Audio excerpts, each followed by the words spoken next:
Welcome to KS escort. ഇത് നമ്മളെ രണ്ടാമത്തെ വീക്ക് അവസാനിക്കുകയാണ്.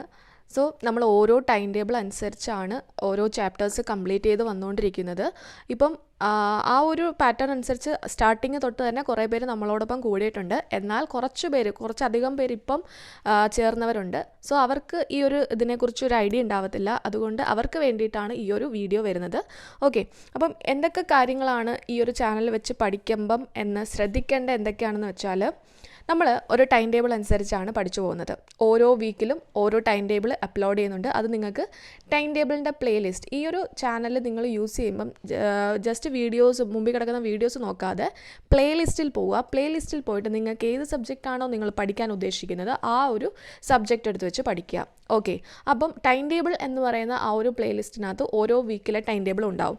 ഇപ്പം നമ്മൾ സ്റ്റാർട്ട് ചെയ്തിട്ട് 2 വീക്കായി, എന്നാൽ കുറേ പേര് ഇപ്പം ജോയിൻ ചെയ്തവരുണ്ട്. സോ അവരെന്ത് ചെയ്യുക, നമ്മളെ കൂടെ ഇപ്പോൾ 3rd വീക്ക് തൊട്ട് തുടങ്ങാതെ 1st വീക്ക് തൊട്ട് തുടങ്ങുക. ഓക്കെ, എന്നാലേ ഒരു കണ്ടിന്യൂവേഷൻ നിങ്ങൾക്ക് ലഭിക്കത്തുള്ളൂ.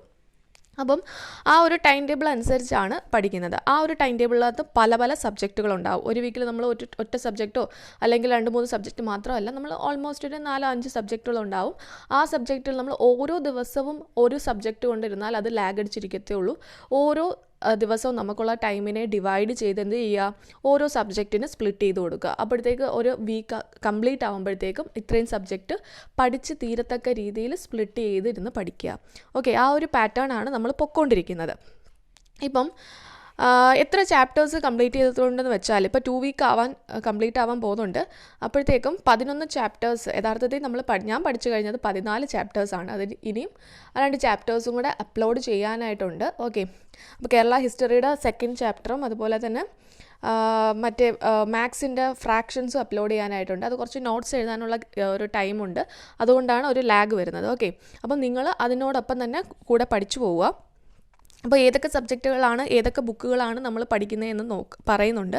ഓക്കെ, ഇനി എന്തൊക്കെ ശ്രദ്ധിക്കണമെന്ന് വെച്ചാൽ, ഏതൊക്കെ സബ്ജക്റ്റ് നിങ്ങൾക്ക് ഇപ്പം പഠിച്ചു തുടങ്ങുന്നവർക്ക് ഒരു ഐഡിയ ഉണ്ടാവണം ഏതൊക്കെ സബ്ജക്റ്റുകളാണ് പഠിക്കാനുള്ളത്. അത് KSൻ്റെ എന്ത് ചെയ്യുക, സിലബസ് എടുത്ത് വെച്ച് നോക്കുക. അപ്പോൾ അതിനകത്ത് ഒരുപാട് ഒരു 10-15 സബ്ജക്റ്റുകളുണ്ടാവും. അതിന് പല ഡിവിഷൻസ് ഉണ്ടാവും. ഓക്കെ, അതെല്ലാം നമുക്ക് പഠിക്കേണ്ടതായിട്ടുണ്ട്. അപ്പോൾ ഓരോ സബ്ജക്റ്റിനെയും നമ്മൾ എന്ത് ചെയ്യുക, സ്പ്ലിറ്റ് ചെയ്ത് കൊടുക്കുക. ഓരോ ബുക്ക് നമ്മൾ യൂസ് ചെയ്യുന്നത് UPSCക്ക് യൂസ് ചെയ്യുന്ന സ്റ്റാൻഡേർഡ് ബുക്കുകളാണ്. അതുകൊണ്ട് തന്നെ ആ ഒരു പാറ്റേണിലാണ് പഠിച്ചു പോകുന്നത്. അതുപോലെ തന്നെ നിങ്ങൾ കറണ്ട് അഫയേഴ്സ് നോട്ട് ചെയ്യുക. പത്രം വായിച്ചിട്ട് കറണ്ട് അഫയേഴ്സ് നോട്ട് ചെയ്യുക. ഓക്കെ, ഈ ഒരു KSൻ്റെ നോട്ടിഫിക്കേഷൻ ഉടനെ തന്നെ വരും എന്നുള്ള രീതിക്ക് സ്പീഡിൽ തന്നെ പഠിച്ചു തുടങ്ങുക. അത് വന്നിട്ട് പഠിക്കാനായിട്ടിരിക്കാതെ അല്ലെങ്കിൽ വന്നിട്ട് സ്റ്റാർട്ട് ചെയ്യാതിരിക്കാതെ ഉള്ള ടൈമിൽ നിങ്ങൾ എന്ത് ചെയ്യുക, പഠിച്ചു തുടങ്ങുക. ഇനി എങ്ങനെ പഠിച്ചു തുടങ്ങണം എന്ന് നോക്കിയാൽ നമ്മൾ പറഞ്ഞിട്ടുണ്ട്. എന്താണ്, ആദ്യം നിങ്ങൾ പോകേണ്ടത് നമ്മളുടെ ടൈം ടേബിളിൻ്റെ പ്ലേലിസ്റ്റിലോട്ടാണ്. അപ്പോൾ വീക്ക് 1 ടൈം ടേബിളിൽ നിങ്ങൾക്ക് കുറച്ച് സബ്ജക്റ്റ് കാണാം. ആ സബ്ജക്റ്റ് നിങ്ങൾ എഴുതിയെടുത്തിട്ട് അതിലേതൊക്കെ സബ്ജക്റ്റുകളാണ് നിങ്ങൾ ആദ്യമേ തുടങ്ങുന്നതെന്ന് നോക്കുക. സോ അതിൻ്റെ വീഡിയോസ് പോയി അല്ലെങ്കിൽ ബുക്ക് വായിച്ചിട്ട് ശേഷം നിങ്ങൾ എന്ത് ചെയ്യുക, വീഡിയോസ് കണ്ട് നോട്ട്സ് പ്രിപ്പയർ ചെയ്യുക. ഓക്കെ, ആ ഒരു രീതിക്ക് നിങ്ങൾക്ക് പഠിച്ചു തുടങ്ങാൻ പറ്റുന്നതാണ്. ഇനി എന്തൊക്കെ മാറ്റങ്ങളാണ് അടുത്ത ഒരു വീഡിയോസിന് അടുത്ത വീക്കിൽ ടൈം ടേബിൾ സെറ്റ് ചെയ്യുമ്പോൾ നമുക്ക് ഈ ഒരു ആദ്യമേ നിങ്ങൾക്ക് ഓരോ ടൈം ടേബിൾ കാണുമ്പോൾ മനസ്സിലാവും നമ്മൾ ആദ്യത്തെ ടൈം ടേബിളിൽ വലിയ ഇമ്പോർട്ടൻസ് കൊടുത്തിട്ടില്ല കുറച്ച് സബ്ജക്റ്റ്. കാരണം എന്താണ്, നമ്മൾ സ്റ്റാർട്ടിംഗ് ആകുമ്പോഴത്തേക്ക് എല്ലാം കൂടെ വാരി വലിച്ച് പഠിച്ചാൽ നമ്മൾ അപ്പോഴേ ഡ്രോപ്പ് ചെയ്തിട്ട് പോകാനായിട്ട് തോന്നും. പക്ഷേ ഡ്രോപ്പ് ചെയ്ത് നമ്മളുടെ ലക്ഷ്യം ഇതൊന്നുമല്ല, പഠിച്ച് എക്സാം നല്ല രീതിക്ക് അറ്റൻഡ് ചെയ്യുക എന്നുള്ളതാണ് അല്ലേ. അതുകൊണ്ട് എന്ത് ചെയ്യുക, ആ ഒരു 1st വീക്കിലെ ടൈം ടേബിളിൽ കുറച്ച് കാര്യങ്ങളേ ഉള്ളൂ. പക്ഷേ 2nd വീക്കിലെ ടൈം ടേബിൾ നോക്കുമ്പോൾ നമുക്ക് ഇച്ചിരിയും കൂടെ ഇൻക്ലൂഡഡ് ആയിട്ടുണ്ട്, ഇച്ചിരിയും കൂടെ ടോപ്പിക്കുകൾ ഇൻക്ലൂഡഡ് ആയിട്ടുണ്ട്. ഇനി അടുത്ത 3rd വീക്ക് വരുമ്പോഴത്തേക്ക് വീണ്ടും ഇൻക്ലൂഡഡ് ആവും. ഓക്കെ, അതായത് നമ്മളുടെ ആ ഒരു പഠിക്കുന്നതിൻ്റെ ലെവൽ മാറി വരികയാണ്. ഓക്കെ, അവസാനം എത്തുമ്പോഴത്തേക്ക് നമുക്ക് ഒരു വീക്കിൽ തന്നെ 7-8 ചാപ്റ്റേഴ്സ് കംപ്ലീറ്റ് ചെയ്യാൻ പറ്റുന്ന രീതിക്ക് ആവും. ഓക്കെ, അപ്പം ആ ഒരു രീതിക്ക് എന്ത് ചെയ്യുക, ആ ഒരു ടൈം ടേബിൾ അനുസരിച്ച് പഠിച്ചു തുടങ്ങാം. ഇനി വരുന്ന മാറ്റങ്ങൾ എന്തൊക്കെയാണെന്ന് വെച്ചാൽ, നമ്മൾ സയൻസ് ആൻഡ് ടെക്നോളജി തുടങ്ങിയിട്ടില്ലായിരുന്നു, അതുപോലെ ഇംഗ്ലീഷും ഇല്ലായിരുന്നു. ബാക്കി എല്ലാ സബ്ജക്റ്റും ഒരുവിധം ചാപ്റ്റർ 1 എല്ലാം കംപ്ലീറ്റ് ചെയ്തിട്ടുണ്ടായിരുന്നു. ഉടനെ തന്നെ അടുത്തൊരു വീക്കിലെ ടൈം ടേബിൾ സെറ്റ് ചെയ്യുമ്പോൾ അതിനകത്ത് നമ്മൾ ഇംഗ്ലീഷ് പഠിച്ചു തുടങ്ങും, അതുപോലെ തന്നെ സയൻസ് ആൻഡ് ടെക്നോളജിയും പഠിച്ചു തുടങ്ങും. ഓക്കെ, അതോടൊപ്പം ഡെയിലി കറണ്ട് അഫയേഴ്സ് നമ്മൾ എഴുതിയിട്ട് വീക്കിൻ്റെ ലാസ്റ്റ് നമ്മൾ എന്ത് ചെയ്യും, അപ്ലോഡ് ചെയ്യും. അത്രയും മാറ്റങ്ങളാണ് വരുന്നത്. അപ്പോൾ ഇനി ഏതൊക്കെ സബ്ജക്റ്റുകളാണ് നമ്മൾ ഇതുവരെ പഠിച്ചിട്ടുള്ളത്, അത് ഏതൊക്കെ ബുക്കുകൾ നോക്കിയിട്ടാണ് പഠിച്ചിട്ടുള്ളതെന്ന് നോക്കാം. ആദ്യം ജോഗ്രഫി നമ്മൾ നോക്കുന്നത് എന്താണ് 9th സ്റ്റാൻഡേർഡ് NCERT ആണ്. 9th 10th 11th 12th ഇതാണ് ഇത്രയും സ്റ്റാൻഡേർഡിൽ NCERT ബുക്കുകളാണ് പഠിച്ചു തീർക്കേണ്ടത്. ഓക്കെ, ഈ ബുക്കുകൾ തന്നെയാണ് നമ്മളുടെ PSC എക്സാമിനായാലും എല്ലാ എക്സാമിനും ആ ഒരു ടോപ്പിക്കുകളിൽ നിന്ന് തന്നെ ക്വസ്റ്റ്യൻസ് വരത്തുള്ളൂ. സോ നമുക്ക് എല്ലാ സബ്ജക്റ്റിനും ഉപകരിക്കുന്ന എല്ലാ എക്സാംസിനും ഉപകരിക്കുന്ന രീതിക്കുള്ള ചാപ്റ്റേഴ്സ് തന്നെയാണ്. ഓക്കെ, അപ്പം ചാപ്റ്റർ 1ഉം ചാപ്റ്റർ 2ഉം നമ്മൾ കംപ്ലീറ്റ് ചെയ്ത് കഴിഞ്ഞിട്ടുണ്ട്. ഓക്കെ, ഇനി നമ്മൾ എന്ത് ചെയ്യണം?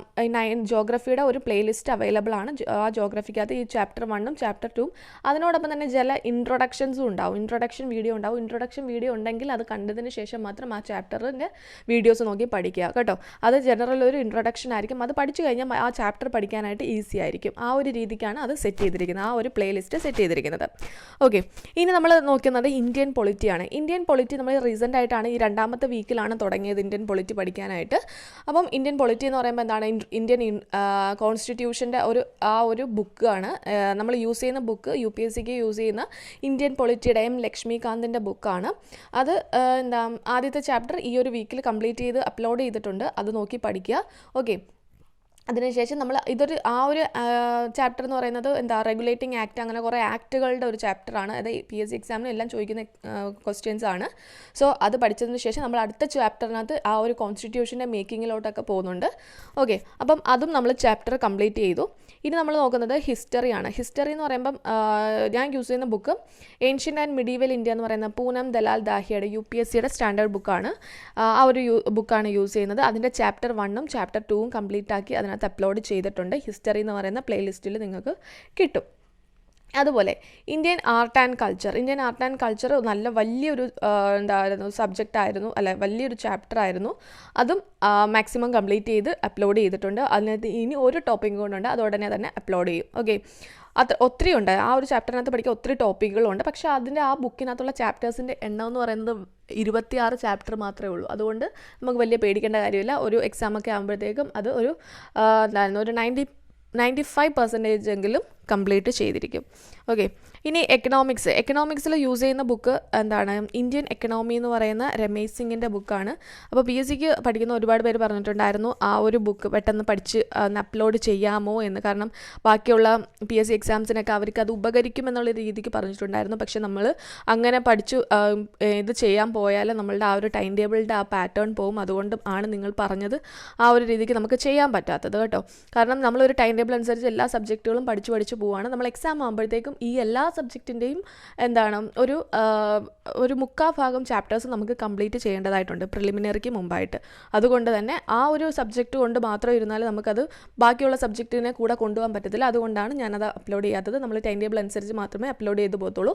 സോ ഈ ഒരു വീഡിയോ നിങ്ങൾ 1 വർഷം കഴിഞ്ഞിട്ടാണ് കാണുന്നതെങ്കിൽ ചിലപ്പോൾ നിങ്ങൾക്കത് ആ ഒരു പ്ലേലിസ്റ്റിൽ അവൈലബിൾ ആയിരിക്കും കേട്ടോ. ഇപ്പം നമ്മളെ കൂടെ ഫോളോ ചെയ്യുന്നവർക്ക് വേണ്ടിയിട്ടാണ് ഈ ഒരു കാര്യം പറയുന്നത്. ഇനി മാത്സ് നമ്മൾ നമ്പർ സിസ്റ്റം അപ്ലോഡ് ചെയ്ത് കഴിഞ്ഞു. ഇനി ഫ്രാക്ഷൻസ് ഞാൻ പഠിച്ചു കഴിഞ്ഞു, നോട്ട്സും പ്രിപ്പയർ ചെയ്ത് കഴിഞ്ഞു. ഉടനെ തന്നെ ഞാൻ അപ്ലോഡ് ചെയ്യുന്നതാണ്. ഓക്കെ, അതും കൂടെ ആയിരുന്നെങ്കിൽ നമുക്ക് 12 ചാപ്റ്റേഴ്സ് എന്ന് പറയാമായിരുന്നു. അതുപോലെ മലയാളം പഠിക്കുന്നത് നമ്മൾ വേറൊരു പാറ്റേണിലാണ് അല്ലേ. PSCക്കായാലും KSനായാലും ഉപകരിക്കുന്ന രീതിക്ക് വേറൊരു പാറ്റേണിലാണ് മലയാളം പഠിക്കുന്നത്. അതായത് എല്ലാ ടോപ്പിക്കുകളിൽ നിന്നും 5 വീതം ക്വസ്റ്റ്യൻസ് വീതമാണ് പഠിച്ചു പോകുന്നത്. സോ നമുക്ക് കൺഫ്യൂഷൻ ആവത്തില്ല. കുറച്ച് പഠിച്ച് ഓരോ ചാപ്റ്റേഴ്സായിട്ട് പഠിച്ചു തീർന്നാൽ മതി. ഓക്കെ, അപ്പം ഇനി Kerala history professor A. Sreedharan മേനോൻ്റെ കേരള ഹിസ്റ്ററി എന്ന് പറയുന്ന ബുക്കാണ്, സർവേ ഓഫ് കേരള ഹിസ്റ്ററി എന്ന് പറയുന്ന ബുക്കാണ് യൂസ് ചെയ്യുന്നത്. ഓക്കെ, ഇതിൻ്റെയൊക്കെ PDF നമ്മളുടെ ടെലഗ്രാം ചാനൽ അവൈലബിൾ ആണ് കേട്ടോ. ഈ ബുക്കുകളുടെ എല്ലാം PDF ടെലഗ്രാം ചാനൽ, ഈ ഒരു ചാനലിൻ്റെ പേര് സെർച്ച് ചെയ്യുമ്പോൾ തന്നെ ആ ടെലഗ്രാം ചാനൽ അവൈലബിൾ ആവും. അതിനകത്ത് ഫയൽസ് എടുത്ത് നോക്കുമ്പോഴത്തേക്ക് ഈ ഒരു ബുക്കിൻ്റെ PDF എല്ലാം അവൈലബിൾ ആണ്. ഓക്കെ, അപ്പോൾ ചാപ്റ്റർ 1 കേരള ഹിസ്റ്ററിയുടെ ചാപ്റ്റർ 1 കംപ്ലീറ്റ് ചെയ്ത് കഴിഞ്ഞു. ചാപ്റ്റർ 2 ഞാൻ കംപ്ലീറ്റ് ചെയ്ത് കഴിഞ്ഞു. ഉടനെ തന്നെ അതിൻ്റെ നോട്ട്സ് പ്രിപ്പയർ ചെയ്ത് അപ്ലോഡ് ചെയ്യാം. ഓക്കെ, അപ്പം ഇനി നമ്മൾ അടുത്ത ഒരു ടൈം ടേബിൾ സെറ്റ് ചെയ്യും 2 ദിവസത്തിനകം തന്നെ. അതിനകത്ത് നമ്മൾ എന്ത് ചെയ്യും, ഇംഗ്ലീഷും ഇൻക്ലൂഡ് ചെയ്യുന്നുണ്ട്. അതുപോലെ സയൻസ് ആൻഡ് ടെക്നോളജിയും പഠിച്ചു തുടങ്ങേണ്ടതായിട്ടുണ്ട്. ഓക്കെ, അപ്പോൾ ഇത്രയും കാര്യങ്ങളാണ് ഇതുവരെ നമ്മൾ ചെയ്തുകൊണ്ടിരുന്നത്. ഓക്കെ, അപ്പം ഇതുവരെ നമ്മളോടൊപ്പം ചേരാത്തവരാണെങ്കിൽ എന്ത് ചെയ്യുക, ആദ്യം തൊട്ട് ഈ ഒരു ചാപ്റ്റേഴ്സ് കംപ്ലീറ്റ് ചെയ്തതിന് ശേഷം മാത്രം ബാക്കിയുള്ള വീഡിയോസ് കാണുക. ജസ്റ്റ് നിങ്ങൾ ഇടയ്ക്ക് വന്നൊക്കെ പഠിച്ചു പോയാൽ നമ്മളുടെ ആ ഒരു ടാസ്ക്, ആ ഒരു കംപ്ലീഷൻ നമുക്ക് കിട്ടത്തില്ല. ഓക്കെ, അപ്പം അത് ആദ്യം തൊട്ട് തന്നെ നിങ്ങൾ പഠിക്കുക. Okay, thank you.